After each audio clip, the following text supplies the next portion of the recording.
Haven't you noticed the signs? That sudden shiver when a thought became flesh in your day?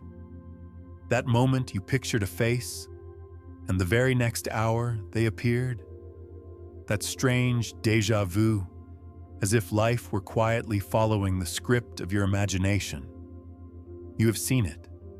You have heard it. You have felt it in your bones. And yet, you were told a story that only half spoke the truth. You were told it was attraction, that the universe is a vast magnet, and you must wait for it to deliver what you request. And so you waited, whispering your wishes, pinning visions, asking the cosmos to hear you. But tell me, was there not beneath it all the ache of distance? The quiet whisper, "It is not yet mine"? That ache was the flaw in the tale, because attraction, for all its glitter, keeps you longing. Neville Goddard came as a voice to strip away the illusion. His words cut like fire through the mist. You do not attract what you want. You assume what you already are. Not a magnet, but a mirror. Not attraction, but assumption. When you assume, you clothe yourself in the reality desired. You wear it in the secret chambers of imagination until it drapes itself across your waking world. The unseen garment becomes your flesh. Neville's voice still rings. Assume the feeling of the wish fulfilled and live in that assumption, for it is the only reality. You see, this is not waiting. This is not begging. It is claiming. It is identity. The law of attraction may leave you hoping. The law of assumption leaves you being. And so I say to you, the signs you once overlooked were never random. They were the quiet knock of a deeper law, calling you beyond attraction into the fire of assumption. This is the threshold, and you, listener, are already standing at its gate. At first, the law of attraction shines like gold. It promises that if you focus hard enough, if you think bright thoughts, the universe will reward you. The books sell millions. The vision boards glow with pictures of cars, houses, lovers. And for a while, you believe you have found the secret. But then, the shadow comes. You wonder why some things appear, yet others slip through your fingers like smoke. Why, despite affirmations and rituals, certain desires remain silent, locked away, as if the universe does not hear you. Haven't you felt it? That hollow echo. Why isn't it working for me? Haven't you seen the quiet shame in the eyes of seekers, afraid that their negative thoughts have cursed them, that they are to blame for their lack? This is the trap of attraction. It lures you with glitter, but binds you in shadow. It makes you believe creation is outside you, that you must coax it near, that you are always waiting for something beyond your grasp. But Neville Goddard looked deeper. He said, "To seek on the outside for that which you do not feel you are, is to chase shadows." Creation does not answer begging. Creation answers being. Imagine this. Two people stand in a field at night. One stares up at the stars, wishing for a lantern to guide the path. The other closes their eyes, and within their chest a flame is lit. Who walks in darkness and who becomes the light? The one who assumes carries the lantern within. Neville warned that attraction without assumption is like standing at the gates of a feast, starving because you believe the food belongs to someone else. You see it, you smell it, you even dream of it, but you never dare to sit at the table and eat. That is why so many seekers fall into despair. They are taught to wait, not to wear. They are taught to hope, not to inhabit. And hope, though sweet, is a fragile thread when stretched too long. You see, The shadow of attraction is endless delay. The light of assumption is immediate possession, at least within, and the within always shapes the without. When you stand in assumption, the world bends to confirm it. Slowly or swiftly, the mirror must reflect what you already embody. So the glitter fades, the shadow falls, and in its place, Neville's teaching opens a door. Do not chase what glitters. Become what you seek. For assumption is the true gold, the fire that outlasts shadow. There comes a moment when the seeker grows weary of waiting, a moment when vision boards gather dust, when whispered affirmations sound hollow in the night. It is then, in that silence, that the doorway appears. Neville Goddard called it assumption, not hope, not asking, not trying, but the daring act of living inwardly as though the wish were already fulfilled. It begins quietly. You close your eyes. You let the outer world blur into shadows. You imagine not as a beggar, but as a possessor. You slip into the skin of your desire. Do you want love? Then do not picture it far away. Be the one who is already loved. Feel the warmth of the hand in yours, the quiet joy of belonging, the ease of being chosen. Do you want wealth? Then do not wait for numbers to rise. Be the one who is already abundant. Hear the sound of the coin, the paper in your hand, the freedom to choose without fear. Do you want healing? Then do not fight the shadow of illness. Be the one already whole. Walk in the body renewed. Breathe as though strength is your second skin. This is the doorway. Imagination.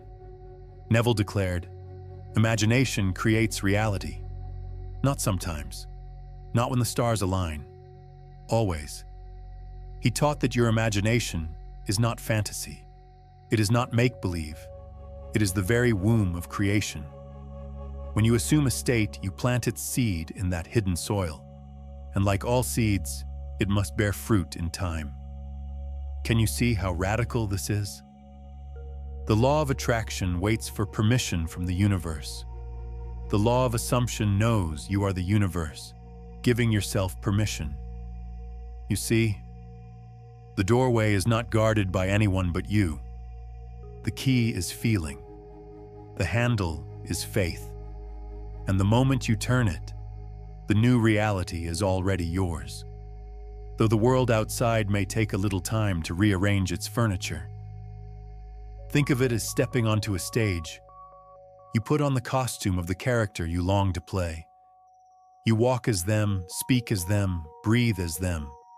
And the great stage of life, obedient to your inner role, changes its set to match your part. This is why Neville insisted. Assume the feeling of the wish fulfilled. Persist in that assumption until it hardens into fact. The doorway is here, now. Not far away, not locked, not hidden. Only waiting for you to step through, clothed in the state of your desire. So I ask you, listener, will you keep pressing your face to the window of your dreams? Or will you cross the threshold and dine at the table already set for you? You have been taught since childhood that God lives somewhere far away, up in the heavens, behind clouds, in temples and holy books. But have you not already suspected otherwise? When a dream walked out of sleep and into your waking life, when a sudden inner picture carried more power than 100 outer facts, didn't you feel it? That the true temple is within? Neville Goddard dared to speak what few would. He said, "Your imagination is God. Not a metaphor, not a symbol, but the very creative force that shapes the world." At first, the mind rebels. How can this be? How can something as private, as fleeting as imagination be the power that spins the stars? And yet, what is imagination if not the womb of every invention, every poem, every discovery, every act of love. Where else do worlds begin? Nothing appears in the outer world that was not first conceived in the inner. Every cathedral was once a thought. Every nation, once a dream. Every relationship, once an image in the silent chambers of longing. If you dare to look closely, you will see that imagination is not fantasy. It is the substance of creation. Neville called it the only reality. Let me tell you a story. A woman once came to Neville, burdened with lack. Her bills rose higher than her earnings, and despair pressed her chest. He did not tell her to attract money. He told her to assume. Night after night, she fell asleep imagining envelopes filled with checks, not debts. She let herself feel the relief, the abundance, as though it were already so. Within weeks, unexpected funds poured in. Gifts, opportunities, raises. The outer world rearranged itself to echo her inner assumption. Now, was this magic? Number. It was law.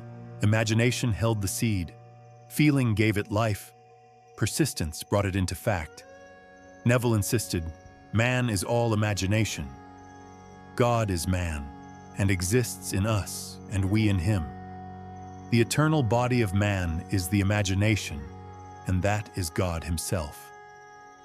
Do you see what this means? You are not a beggar at the door of divinity. You are the very vessel through which divinity imagines, the brush in the hand of the eternal painter. When you assume, you are not pretending, you are invoking. You are saying yes to the hidden God who creates through you. So when you close your eyes tonight, do not call your imagination a child's toy. Do not dismiss it as daydream. Know this: the image you dare to hold is the blueprint of tomorrow's world. The question is not whether God hears you. The question is whether you will hear God within you, speaking in the silent language of imagination. It is one thing to hear these words, and another to see them alive in story. For truth, when wrapped in flesh, walks straight into the heart. Neville told of a soldier in the Second World War, desperate to return home. Every fact said no. The orders were fixed.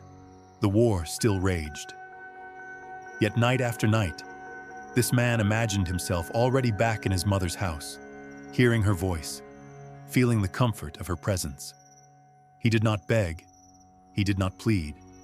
He assumed. He lived in that end. Within weeks, his orders were changed, and against all odds, he was sent home. You see, the world bent to the garment he wore within. Another story. A woman longed for reconciliation with her estranged husband. Outwardly, he was cold, distant, even hostile. But she chose assumption over despair.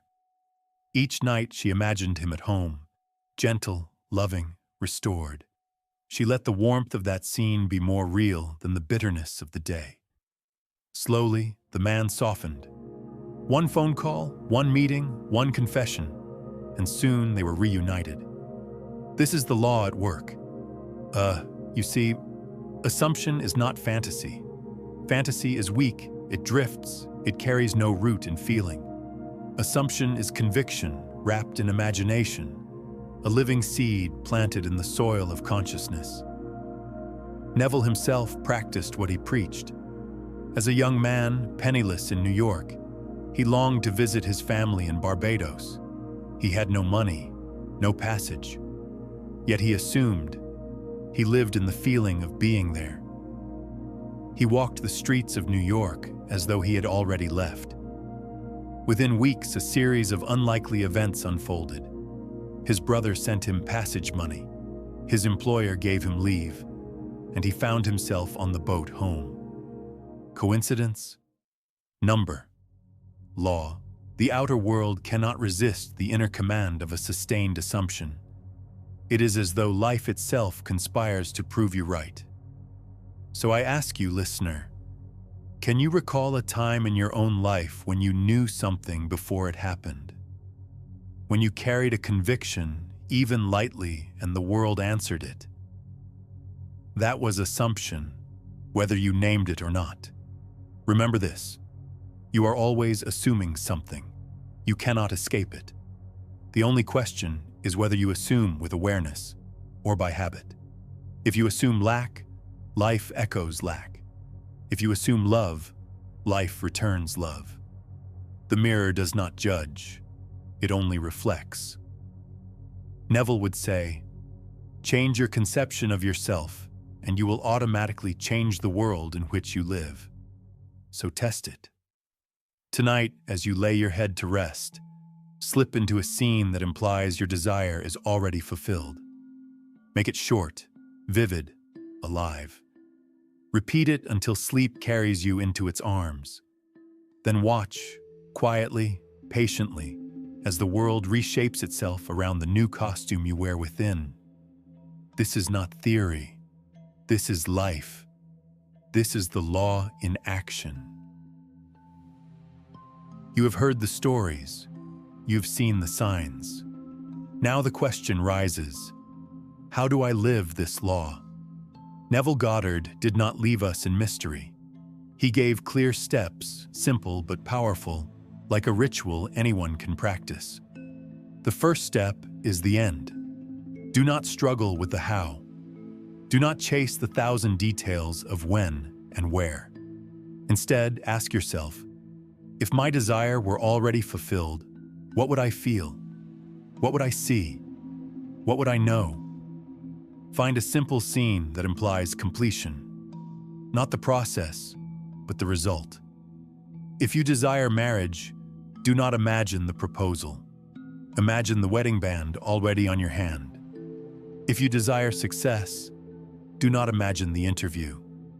Imagine the congratulatory handshake, the office door with your name engraved. The second step is immersion. Enter the scene in imagination as though it were real. Close your eyes, silence the outer world, and step through the invisible doorway. Feel it with all your senses: the weight of the ring, the warmth of the embrace, the sound of the voice saying, "Well done." Neville taught, make your future dream a present fact by assuming the feeling of the wish fulfilled. The third step is feeling. This is the lifeblood of assumption. It is not enough to see the image. You must let it saturate you. Let it breathe in your chest. Let it move your pulse. The more real it feels, the deeper the seed takes root. The fourth step is sleep. Neville called this the state akin to sleep. Just before drifting off, when the body is heavy and the mind is still, rehearse your chosen scene. Let it be the last thing impressed upon your consciousness. For in that twilight, imagination seeps deepest, and the subconscious carries it into form. And then, the fifth step, persistence. Do not pluck the seed up each morning to check if it has grown. Do not doubt if it is working. Live in it, walk in it, return to it when doubt knocks at your door. Persist until it hardens into fact. You see, this is not straining. It is not endless effort. It is rest, clothed in conviction. The world outside must eventually bow to the world you sustain within. Test it in small things. Imagine a letter from a friend. Imagine finding a book. Imagine hearing a phrase. When these appear, you will know the law is alive. And with that confidence, you will trust it in greater things. Neville promised, dare to believe in the reality of your assumption and watch the world play its part to fulfill it. So tonight, when you lie down, do not fall asleep as the one who longs. Fall asleep as the one who already has. This is the secret practice. This is the path. Now you know, not in the way of books or theories, but in the way of fire. that which sears itself into the heart. You have seen the shadow of attraction. You have walked through the doorway of assumption. You have glimpsed imagination not as play, but as God Himself moving in you. So listen, listener, this is your hour of initiation. No longer will you stand outside the feast, begging for scraps. No longer will you wait on the universe as though it were deaf to your cry.